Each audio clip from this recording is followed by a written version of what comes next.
Biden's beach house gets a barrier while the border crisis gets scarier.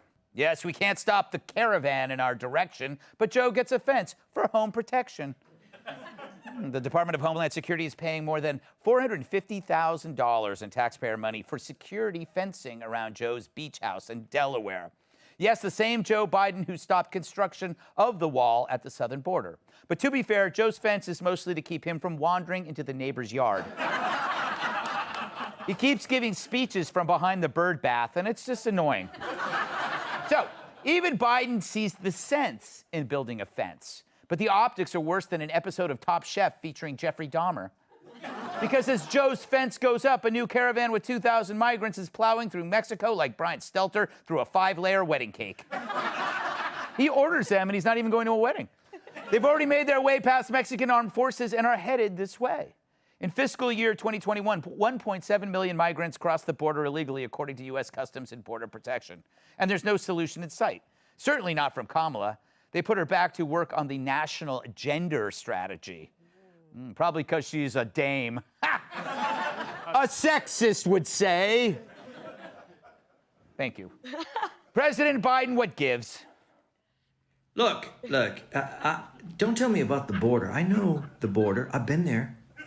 I went there in 2008, and come on, it's long. You can't get a fence on there. It's too long. So I put a fence around my place.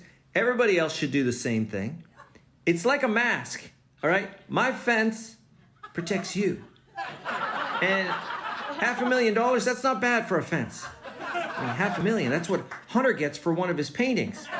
And come on, you know, they're not that good.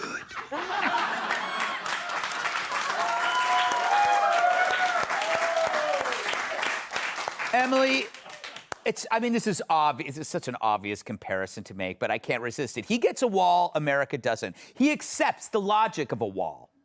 Yeah, but what else do you expect from someone who spends our money without restraint, including his salary?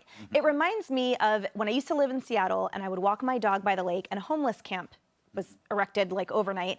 And the neighbor I saw was building this huge fence around their house. So on top of all the tax dollars they were paying, they had to pay with their own money a fence to make sure that they were kept safe from everyone in the camp or whatever. So he's acknowledging exactly what he needs and to the tune of all of our money. Remember when all of the DHS contracts were just recently canceled and all of the diverted funds were going toward environmental projects? I remember that as if it was yesterday. Like it was yesterday. I don't know what you're talking about. Well, basically that all of our tax dollars going to border infrastructure, that's $1.2 billion. Yes. And that doesn't even include that going to the wall. And now he's spending $500,000 of our tax dollars again to build his own little fence to keep him inside. We're not used to numbers on this show. Kat, clearly this fence is a hateful message. He's saying, I need a barrier between me and people, many of them likely minorities. He could be a racist. He said that? I just said that. Oh. No? No, I don't think everyone who has a fence is a racist, no. But apparently the wall's racist. Yeah, but look, see my point? Yeah, everybody makes this point. You know, I don't like the wall. I never wanted the wall. I think that we should just remove welfare incentives instead, so we can save money on a wall. And then, of course, you know, my husband's more conservative than I am, and he's like, "Well, look, we got a wall over here. You like this wall in the apartment? You like this wall? You like that wall?" I'm like, "Yeah, babe, I would be cold." And then I say, "I'm kind of cold right now," and he says, "Well, why don't you put a sweatshirt on?" I don't want to put a sweatshirt on. Why it's so cold in here? It's cold all the time, and then on and on. Wow. That's amazing. I feel like I was really there. 5 months Not in, the perfect, yeah. Almost six. You're gonna make it. But we've been living in sin since 4 months of dating. Yes. So, Yes. But no, I don't think it's the perfect analogy. All right. But it was an easy one. But it was, and Thank you. you're a busy man. I don't have time to come up with difficult analogies, Tyrus. This one made sense. It's red meat. Yeah, true. It truly is. was, I mean, people are not going to like what I had to say. You played That's to the okay. old I love base. you anyway. I'll give you that. You know, I got to be honest with you, man. The last couple times I've seen President Biden, especially the town hall, I keep feeling like I'm in Rocky IV watching Apollo Creed just getting killed. I just want to throw in the towel, like, please stop, man. Don't talk no more. I'm sure if you cornered him and said, hey, what's up with that new fence at your house? You'd be like, huh?